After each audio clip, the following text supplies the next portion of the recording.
named S-Arrow, and this is a What I'm Thinking Debrief for the week of July 21st, 2013. One of the more frustrating things I see on a semi-regular basis are players in higher-tiered tanks, usually the top tier in a match, apologizing to their team for being stock. The purpose of these statements elude me. They come off as an excuse for failure and do nothing but demoralize the team. Not to mention, there really is no excuse for playing higher-tiered tanks stock. In many situations, modules such as guns, engines, and radios will carry over from the previous tank, or you've already unlocked some modules from another tank line. Although, generally speaking, unlocking the tracks is necessary to mount anything. You have two options in this situation. You can purchase the 10% enhanced suspension module like enhanced leaf springs, torsion bars, or coil springs. The second option is to save free XP or convert XP to unlock those critical modules. I have to wonder what players are spending their free XP on. Personally, I never use free XP to unlock a tank. I only use it to unlock modules. Stock tanks are bad. Don't play them that way, especially at the higher tiers. Regardless of your upgrade situation, do your best in every match, and certainly don't say anything if you happen to be stock. It doesn't do the team any favors.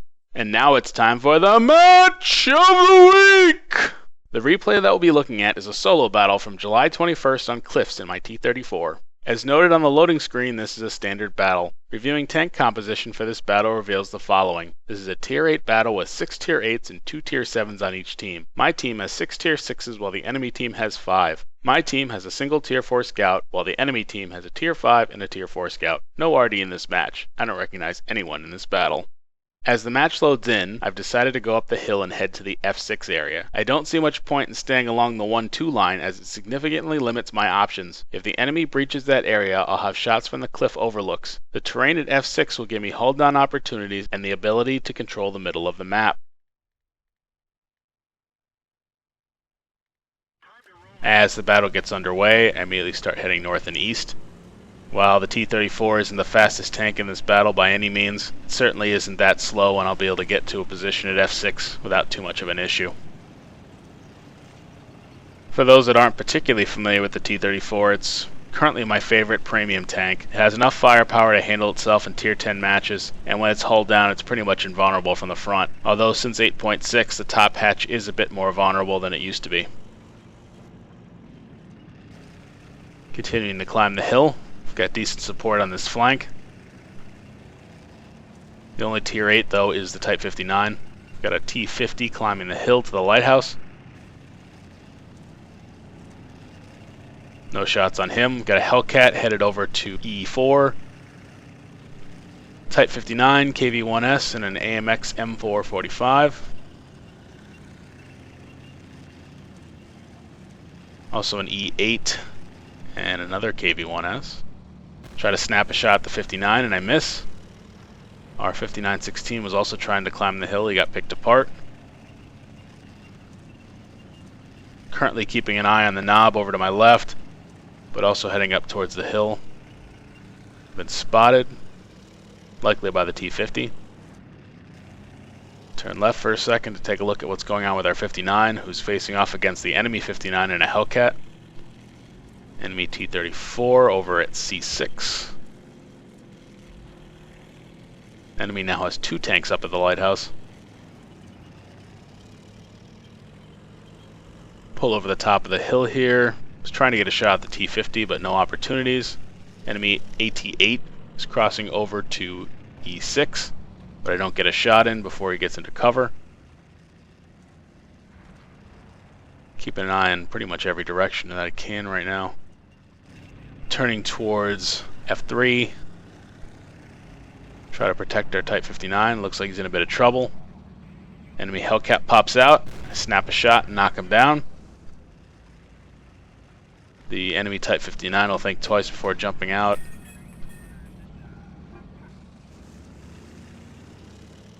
Gonna go back up the hill and see if I can get a shot at the AT-8. Spotted again, probably by the ELC AMX. T-50 still on the hill. Moving up on the AT-8. Gets spotted. Hits me in the track. I bounce off his front. Now going to maneuver behind the rock here. I get hit by the AT-8 and the EZ-8. Have a T-25/2 in front of me as well. I've maneuvered back into cover.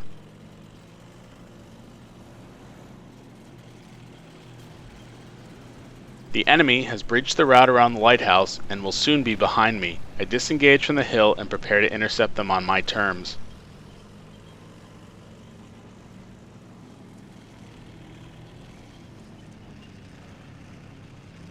Enemy T-50 has breached.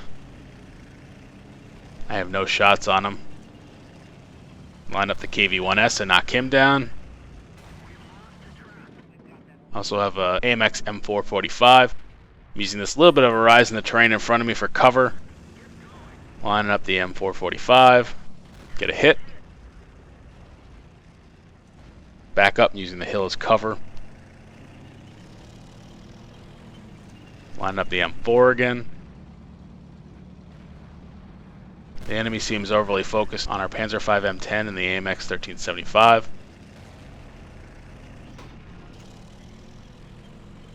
Gonna try to get the kill shot on the AMX M445, but he backs out. So I line up the T-34 and I get a flank hit. My track repairs, so I back into cover.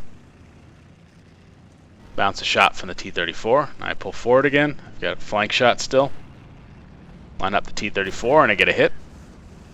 Got some support too. Our T-34-2 is helping me.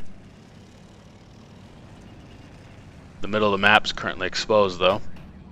Lining up the T-34 again. Get another flank hit. He wasn't really paying attention to me. I think he was more interested in the Panzer V M10 or the AMX 1375 again. Both these enemies are one-shottable. I'm going to start pressing on them. Our AMX 1375 knocks down the M445 because I'm now pressing in on the T-34 and he knocks him down as well.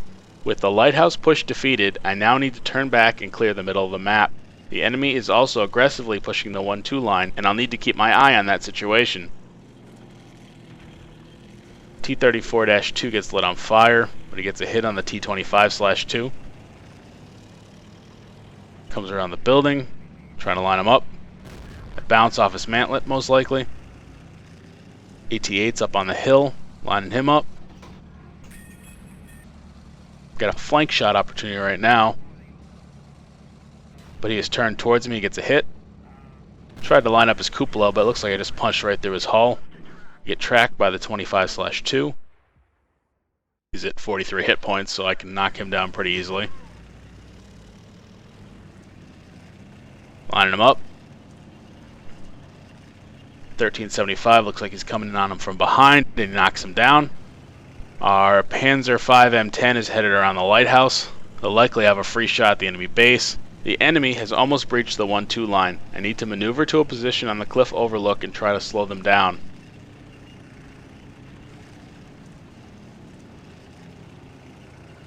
We're now down to 3 tanks. Lining up the KV-1S, I snap a shot off on the run and knock him down. Even though the score is currently tied, the enemy has a pretty significant advantage in firepower with 3 Tier 8s remaining while I'm the only Tier 8 left on my team. Trying to line up the Tiger II who just popped back up. He was trying to use the wreck for cover, but he exposed his front end and I get a hit on him. He's down to 44 hit points. Our 1375 jumped off the cliff, not sure why. Trying to line up the ISU. And I miss. Pull back behind this knob of rock to my left while I reload. Just pop out my turret. ISU disappeared, but he bounced off the front of my turret. Our 1375 gets knocked down. Lining up the Tiger II. Knock him down. The enemy now is down to a Super Pershing and an ISU 152. Bounce a shot.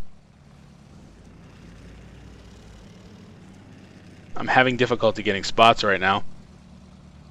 Panzer V M10 is moving towards Cap. I encourage him to continue moving in that direction.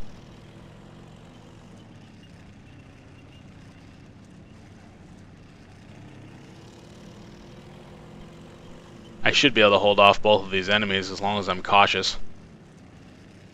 Don't have any spots from this location. I'm going to move around to the other side of this rock outcrop here. See if I can get some better angles. Maybe get a spot. I do get spotted.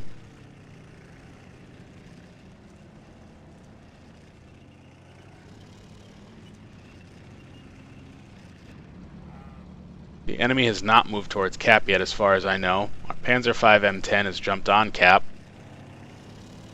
Both the enemy tanks are a bit on the slow side, although if the ISU was to turn around right now, he could potentially make it back in time.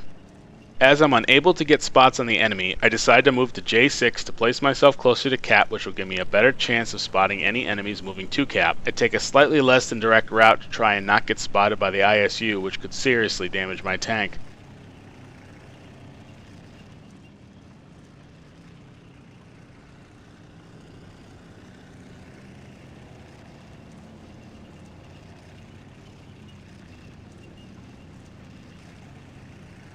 The enemy has started capping our base. Keeping an eye out at base, but I'm not expecting to spot anything, but I do spot their super Pershing, who is giving me a side shot. Line him up. Take my shot and I get a hit. He immediately backs behind the equipment racks. It's unfortunate that my team didn't knock it down. I'm now going to maneuver over to this spot on the overlook. I've got plenty of time. Unless the ISU somehow makes it back in the next 20 plus seconds. I'm not that worried about it. But just in case, I do pop out, take a shot at the super Pershing, and I bounce.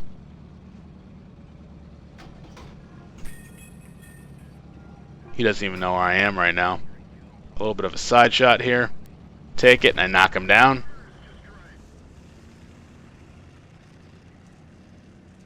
Our Panzer V M10 caps out the base for the win.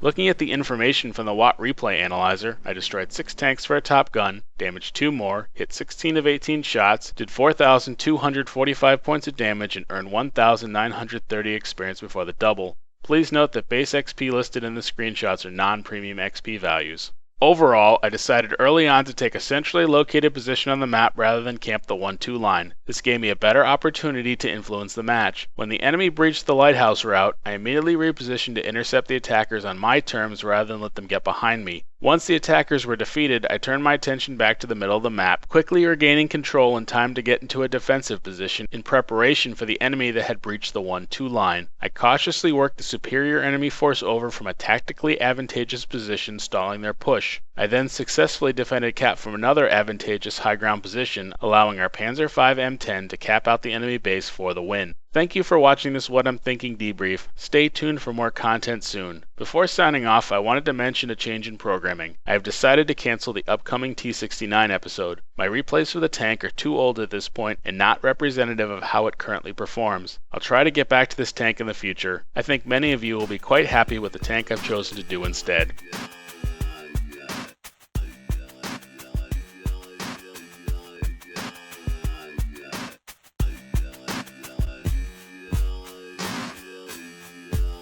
Ha ha ha.